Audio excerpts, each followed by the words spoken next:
الفاتحة. أعوذ بالله من الشيطان الرجيم. بسم الله الرحمن الرحيم.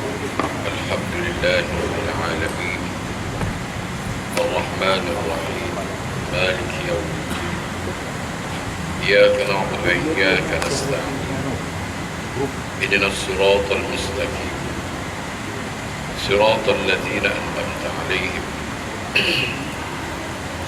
غير المغضوب عليهم ولا الضالين.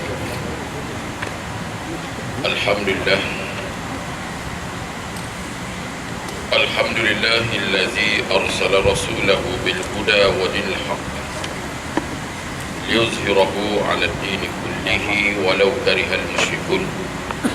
أشهد أن لا إله إلا الله وحده لا شريك له أشهد أن سيدنا محمدا عبده ورسوله. قال رب اشرح لي صدري ويسر لي أمري واحلل عقدة من لساني يفقهوا قولي. ربنا افتح بيننا وبين قومنا بالحق وأنت خير الفاتحين. سبحانك لا علم لنا إلا ما علمتنا إنك أنت العليم الحكيم ولا عدوان إلا على الظالمين. أما بعد. Alhamdulillah, bersyukur kita kehadrat Allah Subhanahu wa Ta'ala, Tuhan semesta alam, yang telah mengurniakan segala nikmat dan rahmat kepada kita. Mudah-mudahan dengan segala nikmat dan rahmat itu menjadikan kita hamba-Nya yang beriman dan bertakwa kepadanya, insya-Allah. Selawat dan salam ke atas baginda Rasulullah sallallahu alaihi wasallam, Nabi Huda, Rasul akhir zaman, penyudah sekalian para nabi dan rasul.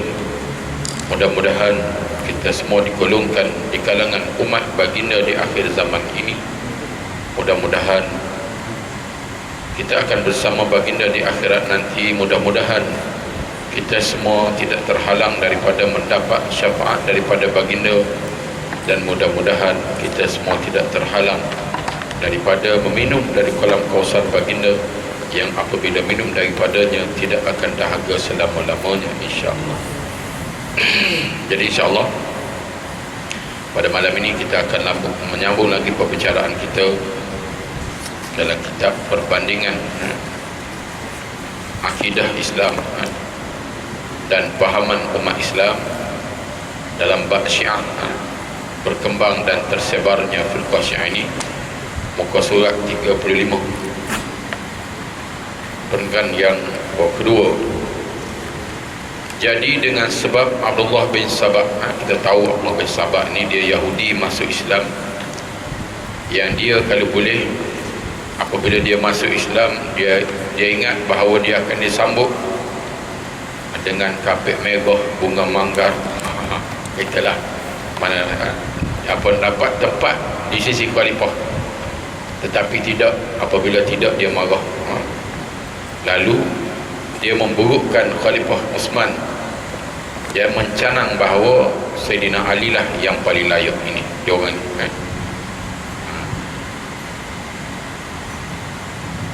Katanya sebab terlalu kasih kepada Sayyidina Ali dan benci kepada Khalifah Sayyidina Osman, maka beliau pun mengembangkan dan menyebarkan akidah-akidah yang sesat kepada orang ramai. Kita diajar oleh agama jangan fanatik, jangan ta'assub, jangan asabiyah, kerana kita akan mengatasi segala-galanya ni, walaupun benar salah tak boleh. Mesti utamakan kebenaran, yakni hak, dalam segala sudut tindak tanduk kita. Di mana Abdullah bin Sabah ketika itu dianggap pemimpin utama dan penganjur yang cergas mengembangkan dan menyebarkan akidah-akidah mazhab Syiah. Dialah orang yang menyebabkan terbentuknya Syiah dan tersebarnya Syiah. Di antara akidah-akidah mazhab Syiah yang dikembangkan dan yang disebarkan, yang disiarkan serta diajar oleh Abdullah bin Sabah ini, apa dia? Al-wasayah, wasiat. Apa dia wasiyah atau wasiat ini?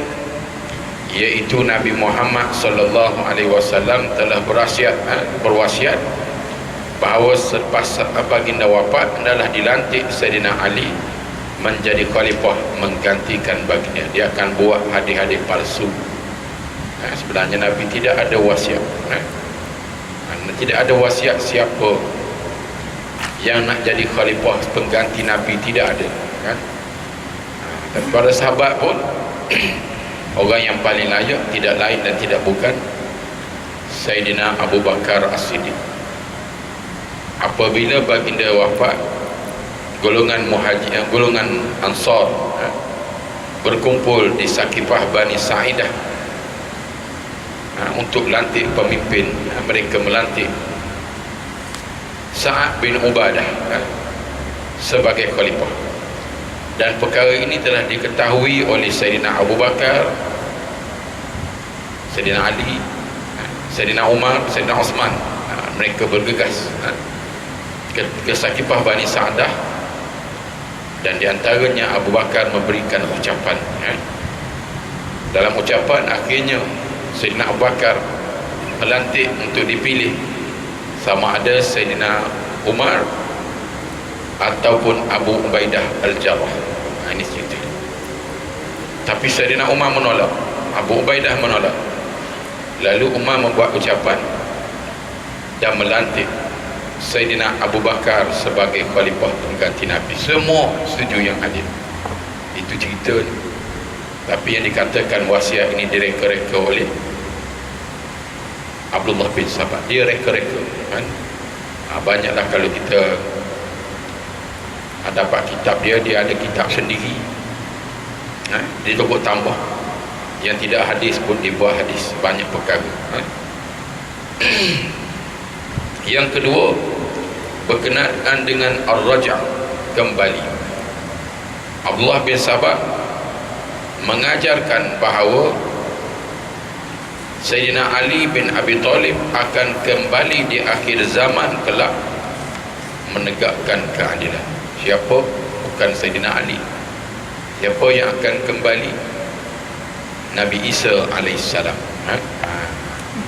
Dan munculnya Imam Mahdi di akhir zaman.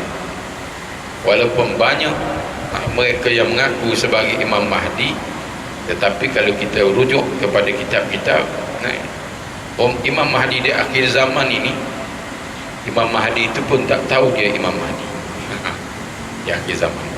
Yang mengaku bukan, yang mengaku, yang mendakwa hidung paru bunga, buruh lang ke apa semua, tak ada, mengarut semua kan. Abdullah bin Sabah yang menjadi pemimpin dan penganjur utama mazhab Syiah tidak percaya bahawa Sayyidina Ali telah mati dibunuh. Dia tak percaya. Beliau menyangkal dan berkata Sayyidina Ali masih hidup lagi. Menurut Ibn Hazm, seorang ahli tarikh, ahli sejarah, kaji sejarah yang terkenal, berkata Abdullah bin Sabah berkata ketika diberitahu kepadanya bahawa Sayyidina Ali telah mati ditikam, dia kata, kalau kamu bawa kepada aku otaknya 1000 kali, otak Sayyidina Ali, aku masih tidak percaya bahawa Sayyidina Ali telah mati. Dia tak percaya. Aku masih tidak percaya Sayyidina Ali mati. Sayyidina Ali tidak mati, kata dia, sebelum beliau memenuhi dunia ini dengan keadilan sebagaimana telah dipenuhi dengan kezaliman. Ini pandangan Syiah, pandangan yang dibawa oleh Abdullah bin Sabah. Abdullah bin Sabah memberitahu dan mengajarkan kepada orang ramai bahawa Sayyidina Ali belum mati. Kini beliau bersembunyi dan akan kembali di akhir zaman. Ajaran yang seperti ini yang dibawa oleh Abdullah bin Sabah dari akidah orang Yahudi yang mengajarkan bahawa Nabi Ilyas juga belum mati. Dalam akidah orang Yahudi, dia kata Nabi Ilyas belum mati, tapi ketika hidup dia tak beriman dengan ajaran yang dibawa oleh Nabi Ilyas. Dan kita tahu bahawa Nabi Musa dan Nabi Isa diutuskan kepada Bani Israel, dua-dua. Tapi dia bahagi jadikan agama Yahudi khusus untuk orang Yahudi sahaja, dan Nabi Isa agama Kristian untuk yang lain selain pada Yahudi. Itu yang dia buat. Semua itu diutuskan kepada Bani Israel, maknanya untuk kaum dia sahaja. Macam Nabi Musa untuk kaum dia sahaja, macam Nabi Shu'aib untuk kaum dia sahaja. Berbeza dengan syariat akhir zaman Nabi Muhammad kafatan linnas, seluruh manusia, malah termasuk jin beriman dengan kerasulan akhir zaman itu. Abdullah bin Sabah memberitahu dan mengajarkan kepada orang ramai bahawa Sayyidina Ali belum mati. Kini beliau bersembunyi dan akan kembali di akhir zaman nanti. Ajaran seperti ini dibawa oleh Abdullah bin Sabah dari akidah orang Yahudi yang mengajarkan bahawa Nabi Ilyas belum mati. Maknanya dia ambil daripada ajaran Yahudi banyaklah. Kalau kita tengok banyak, kalau ajaran-ajaran sesat pun begitu juga, dia ambil daripada ni lah, Tuhan menjelma lah, apa semua tu ambil daripada Yahudi. Dan itu tengok, kalau di Besut tu ajaran Cap Teko tu kan dia ada satu teko besar kan, sekarang dah dihancurkan lah pasal dia dah mati kan. Ayah Pin, daripada mana duit? Ada dana yang disalurkan kepadanya untuk apa? Untuk merosakkan akidah umat Islam. Begitulah banyak pahaman-pahaman, gerakan-gerakan untuk menjahanamkan, untuk merosakkan akidah umat Islam ini. Yahudi, Nasrani, missionary, dia akan berikan dana. Kita kena awas, dia akan berikan dana. Banyaklah kalau kita belajar dengan kepelbagaian Yahudi yang meresapi dalam masyarakat umat Islam.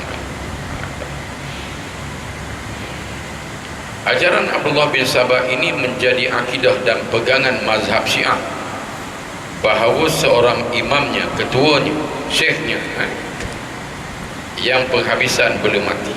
Siapa dia? Muhammad Al-Askari, Hasan Al-Askari, belum mati. Kini masih bersembunyi dan akan kembali pada akhir zaman untuk menegakkan keadilan dan kebenaran pada. Itu yang kedua dibahas. Yang ketiga apa dia? Ketuhanan Ali, ketuhanan Nabi. Sayyidina Ali ni Tuhan, bukan saja Nabi, bukan saja khalifah, bukan saja imam, malah Tuhan juga. Jauh menyimpang. Abdullah bin Sabah yang menjadi pengembang dan pengajar akidah Syiah ini mengajarkan bahawa dalam tubuh Sayyidina Ali terdapat unsur-unsur ketuhanan. Dan tubuh Sayyidina Ali ada unsur-unsur ketuhanan yang telah berpadu tubuh dengan tubuh Sayyidina Ali. Dengan sebab itulah orang-orang Syiah mendakwa bahawa Sayyidina Ali mengetahui perkara-perkara gaib. Nabi tak tahu, melainkan yang diberitahu oleh Allah Ta'ala. Kiamat bila Nabi tak tahu, malaikat tak tahu, tapi tanda-tandanya diterangkan kepada kita dan telah pun berlaku sebahagian besar. Tapi dia kata Sayyidina Ali ni, pada pandangan Syiah, kerana dia ni Tuhan, ada unsur-unsur ketuhanan yang bergabung dalam diri Sayyidina Ali ni. Dia tahu 100% bila kiamat, boleh tahu semua. Ini dakwaan Syiah yang disebar oleh Abdullah bin Sabah. Ini kerana itulah juga Sayyidina Ali sentiasa menang dalam peperangan melawan orang kafir. Dia sebut Sayyidina Ali saja. Sayyidina Abu Bakar perang juga. Sayyidina Umar nak mati syahid, berapa banyak peperangan yang dilalui, berapa banyak parut di tubuh Sayyidina Umar, tapi tak juga mati di medan perang, matinya dibunuh, ditikam oleh Abu Lu'lu' Al-Marjam. Dia hanya sebut Sayyidina Ali saja. Dakwaan firqah Syiah terhadap Sayyidina Ali dan keluarganya, apa dia dakwa? Orang-orang Syiah telah mendakwa bahawa Sayyidina Ali bin Abi Talib, Fatimah binti Muhammad anak Nabi, Hasan dan Husain cucu Nabi, dan juga Abbas bin Abdul Muttalib bapa saudara Nabi adalah dari firqah Syiah, dia kata. Semua ni daripada kelompok Syiah. Padahal Syiah muncul selepas Abdullah bin Sabah masuk Islam. Dia masuk Islam baru muncul Syiah. Zaman Nabi tak ada. Macam mana dia kata Sayyidina Ali, Fatimah, Hasan dan Husain, Sayyidina Abbas sebagai Syiah? Dan Sayyidina Ali adalah merupakan iman Syiah yang akan menggantikan Khalifah Uthman. Dakwaan orang-orang Syiah seperti yang tersebut adalah suatu dakwaan yang tidak berasas, tak ada asas, tak ada sandaran, tak ada bukti, dan sengaja direka-reka, sengaja dibuat-buat dan diadakan oleh orang-orang Syiah sebagai fitnah untuk mendapat sokongan dari umat Islam bahawa orang-orang Syiah itu adalah satu firqah yang cinta dan kasih kepada Sayyidina Ali. Jangan bila kita bertanding jawatan kalah ke, datang satu pihak, apa ni nak kamu skor kamu kan. Kadang-kadang dia menyimpang, dia menyeleweng, dia sesat lagi jauh kan? Kerana atas dasar tak puas hati, tak boleh. Kena berlapang dada, kena berlapang dada. Sebenarnya Sayyidina Ali dan isterinya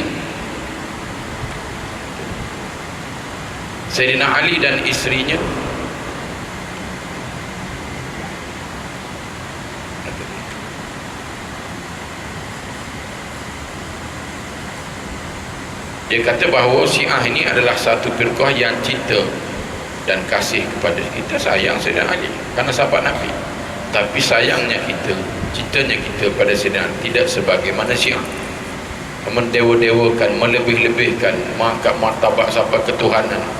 Itu bukan kan? Kerana dia Sayyidina Ali.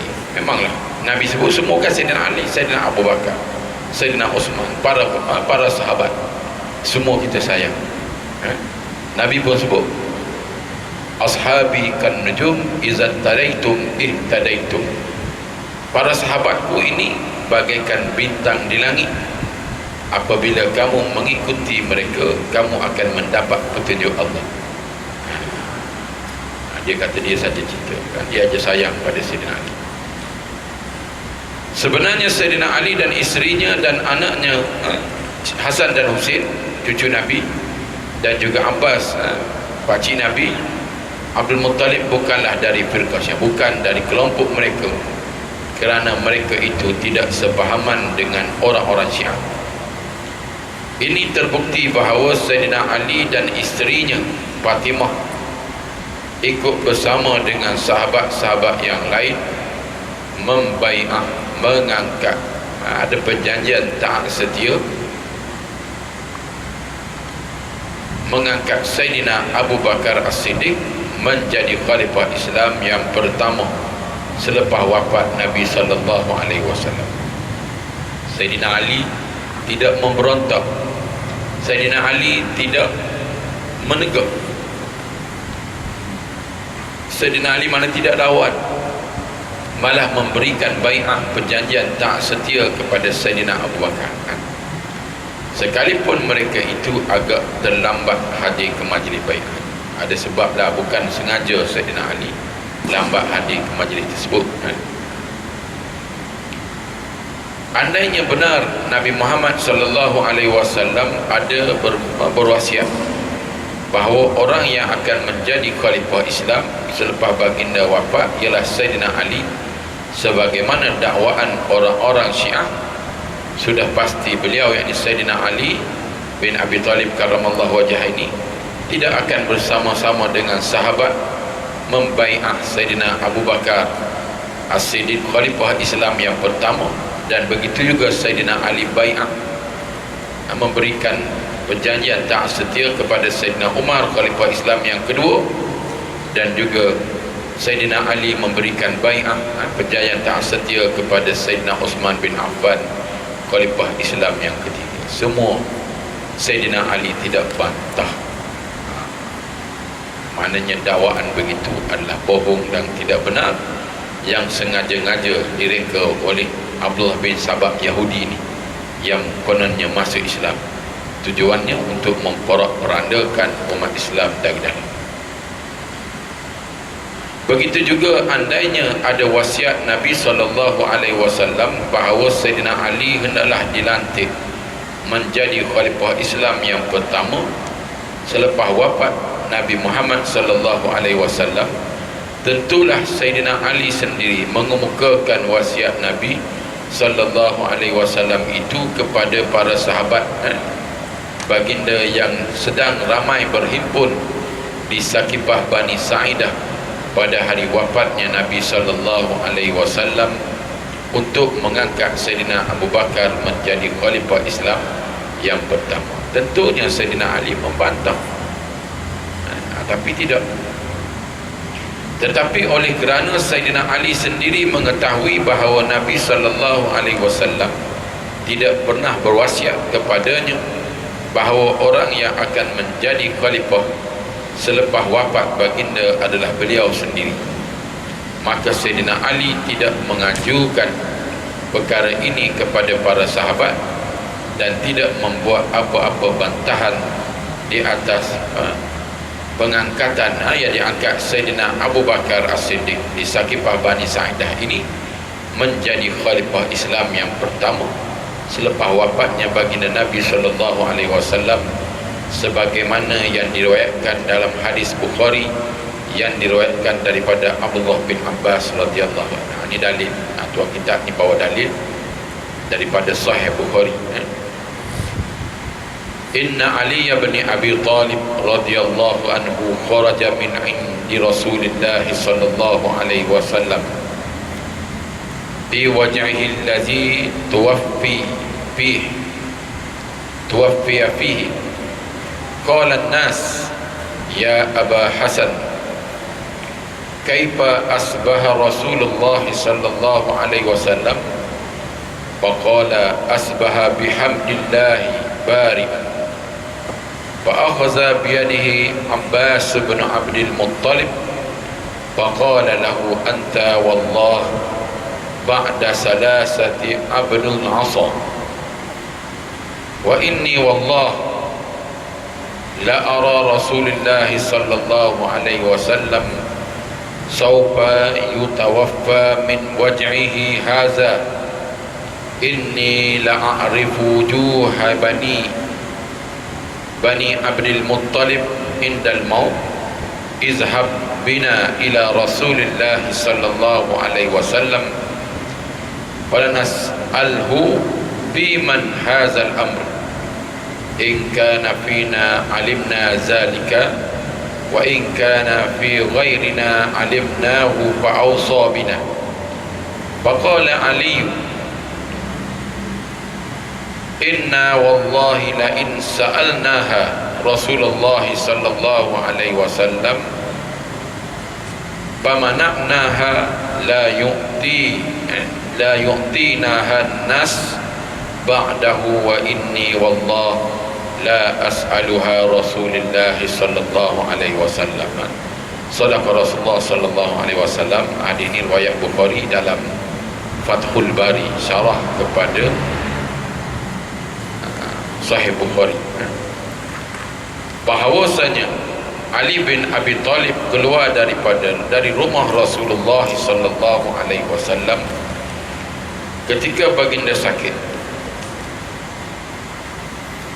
yang akan wafat daripada kesakitan baginda itu. Maka orang bertanya kepada Sayyidina Ali bagaimana keadaan Rasulullah sallallahu alaihi wasallam. Sayyidina Ali menjawab, alhamdulillah baginda beransur sembuh. Pada ketika itu Abbas bin Abdul Muttalib memegang tangan Sayyidina Ali lalu berkata, demi Allah, engkau selepas 3 hari lagi akan menjadi hamba tungkat, akan diperintah oleh orang lain. Dan demi Allah aku tahu bahawa Rasulullah sallallahu alaihi wasallam akan wafat dalam sakit ini, kata Abdullah bin Abbas.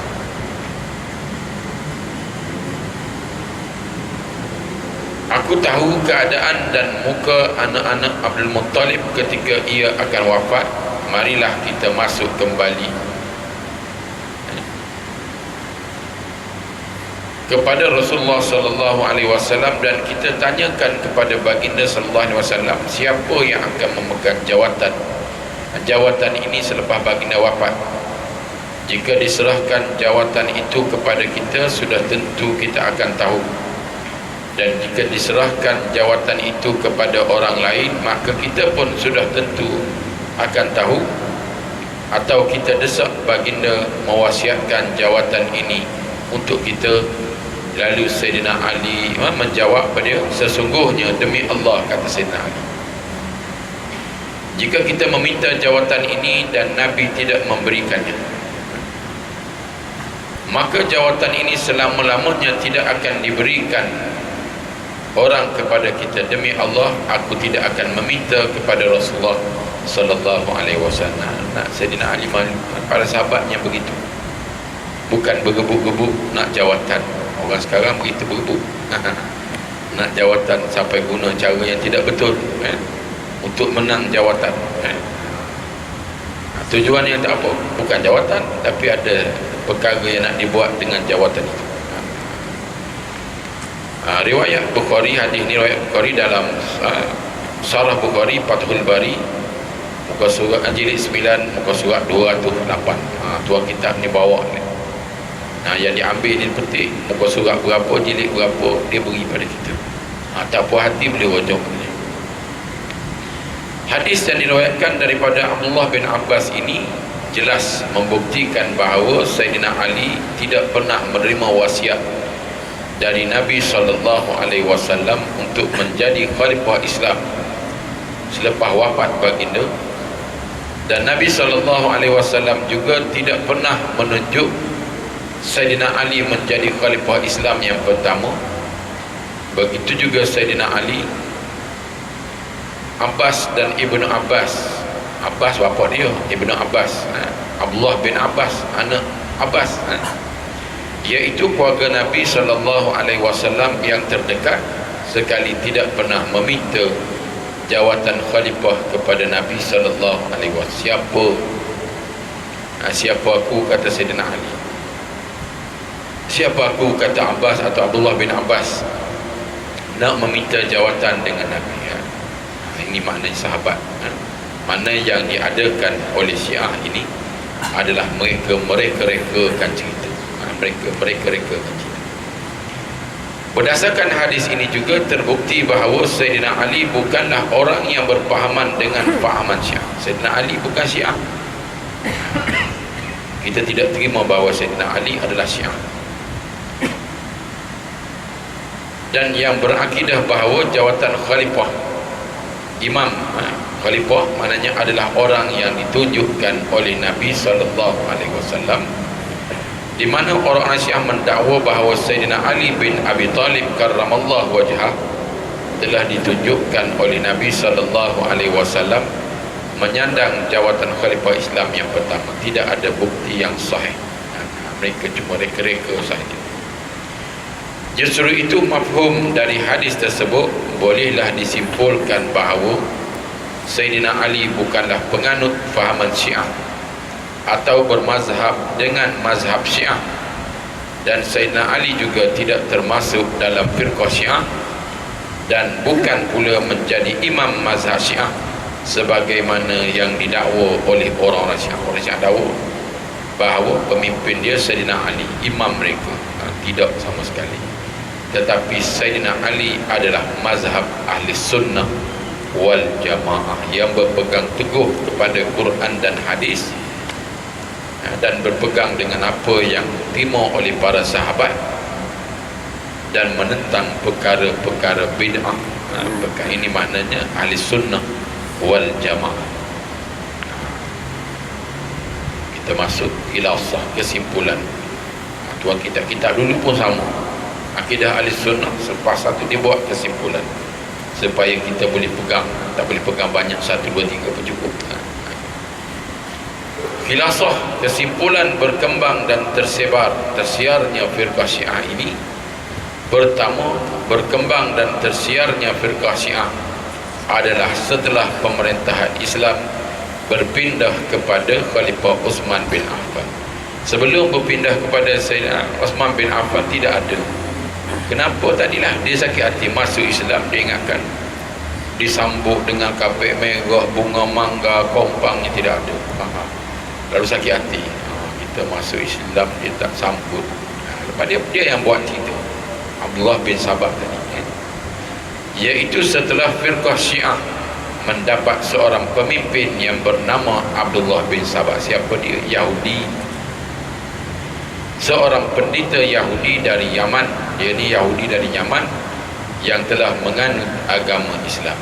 Yang telah menganut agama Islam. Dan kita tahu Syiah ni bahaya, jangan sekali ikut dengan Syiah.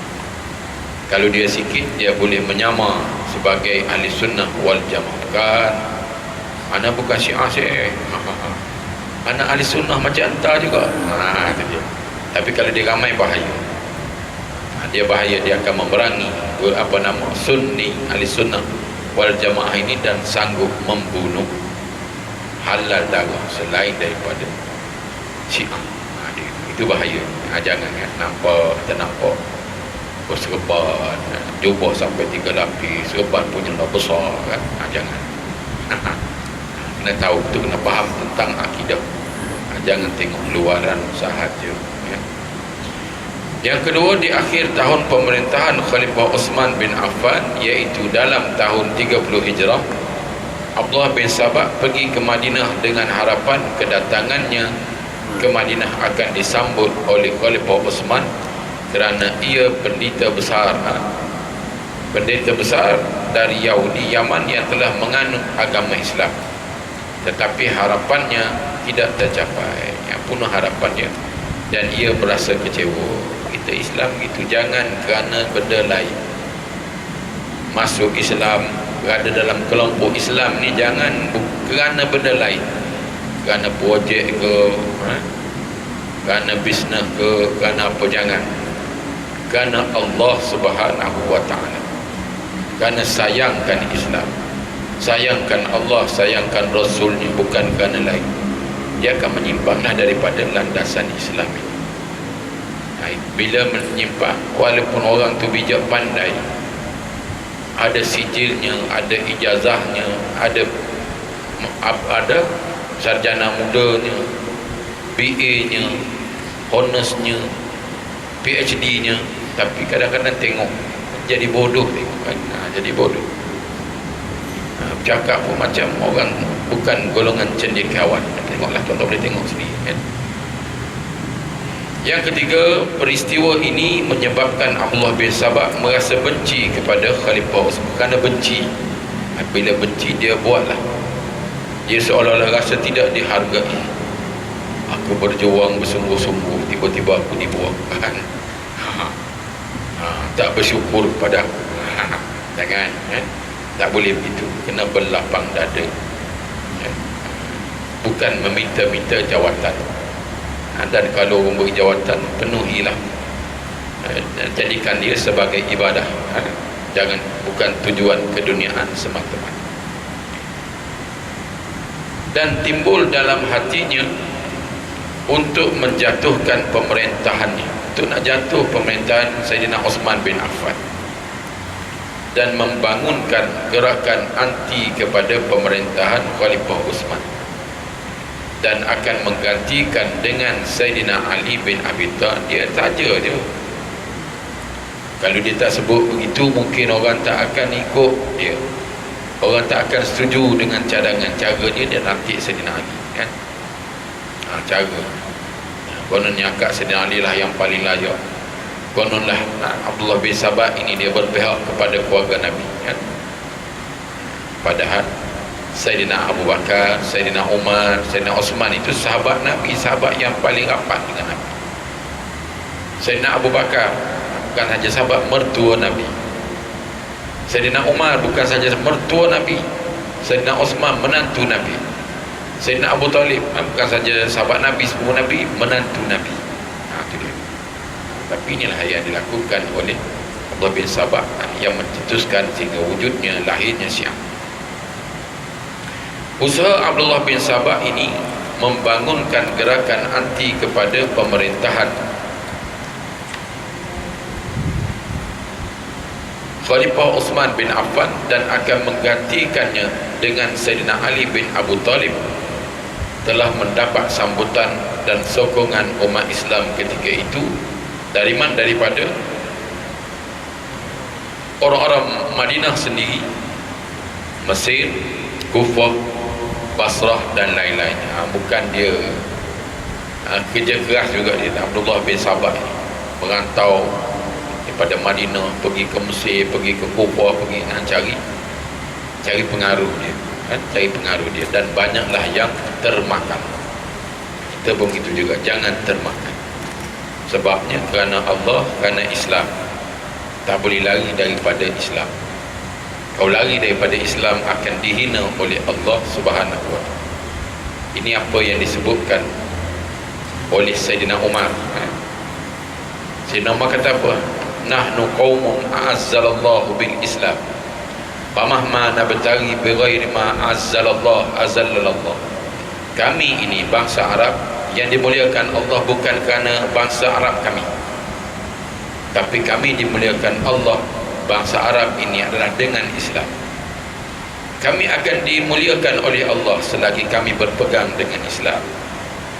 Dan apabila kami mencari selain daripada apa yang dimuliakan oleh Allah, selain daripada Islam, kami akan dihina oleh Allah Subhanahu wa taala. Sekarang ini pun kita begitulah. Ada setengah orang dia kata rosak sibuk tu, kata apa nama, suruh wanita-wanita tutup aurat apa, tengok tu, kami tengok TV Arab tu, nah pakai tali satu je. Bukan tengok itu, tengok Islam, bukan tengok orang Arab. Bukan tengok Islam, tengok Quran, tengok hadis, tak kira siapa lah. Mereka menyimpang, mereka dihina oleh Allah, di dunia lagi akan dihina oleh Allah Subhanahu wa taala. Dan ada menyatakan di akhir zaman Islam ini daripada timur, bukan daripada barat. Barat mana daripada timur tengah, bukan daripada timur ini kebangkitan semula Islam ini. Dan tengoklah pergolakan yang berlaku di semenanjung tanah Arab, apa nama, di Syria, di Mesir, di Iraq, di Yaman, pergolakan-pergolakan berlaku, dan mereka yang jauh daripada Islam di antara pemimpin Arab boleh tengok sendiri, mana mereka ini dihina oleh Allah Subhanahu wa taala. Yang kelima, Abdullah bin Sabah sangat berlebih-lebihan dan keterlaluan mengagung-agungkan Sayyidina Ali. Keterlaluan, tak boleh melampau. Kita ni tak boleh melampau, dan merendah-rendahkan pangkat kemuliaan Khalifah Sayyidina Uthman. Dia rendahkan Sayyidina Uthman, Sayyidina Umar dan Sayyidina Abu Bakar, iaitu khalifah-khalifah Islam yang terdahulu. Dia rendahkan, dia hinakan. Ini Abdullah bin Sabah. Abdullah bin Sabah terlalu kasih kepada Sayyidina Ali, kerana dia bukan kasih juga, kerana dia rasa kecewa, dia tidak dihargai kononnya. Dia ingatkan dia dah masuk Islam, jumpa dengan Sayyidina Uthman, kapek merahnya, bunga mangga, kompangnya, lepas tu berilah satu projek dua, tapi tak dapat, marahlah dia,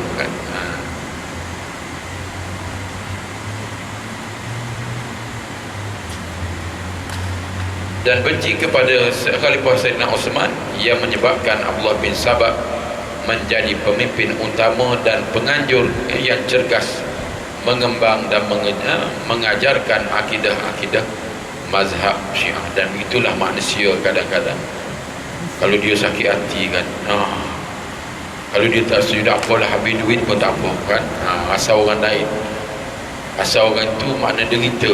Kadang-kadang itu manusia, habis duit pun tak apa. Ini di antaranya pelopon lah Allah bin Sabah. Dia tangguh tengok jatuhnya Sayyidina Uthman. Dicananglah berbagai cerita yang direka-reka, yang diada-adakan untuk memburuk-burukkan Sayyidina Osman bin Affan dan mengagung-agungkan, mendewa-dewakan Sayyidina Ali.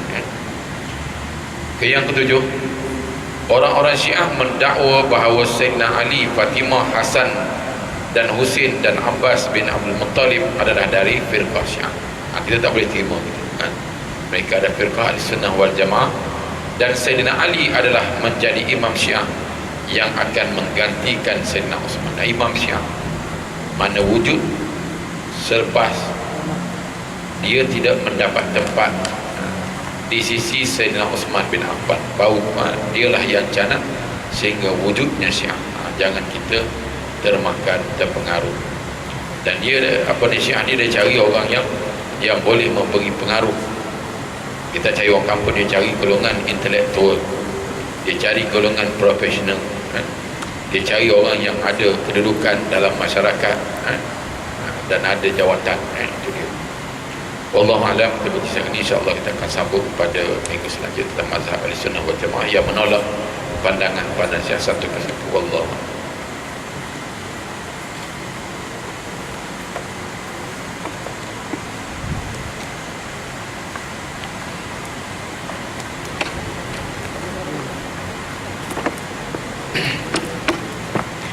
Marilah sama-sama kita berdoa kepada Allah Subhanahu wa taala.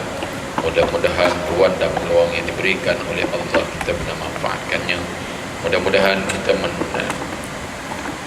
mencari ilmu pengetahuan dan mendalami terutamanya akidah ini agar kita terselamat dan kita termasuk dalam kelompok yang Nabi jamin yang tidak sesat selama-lamanya, itu berpegang teguh dengan Al-Quran dan Sunnah ini insya-Allah sehinggalah ke akhir hayat kita insya-Allah.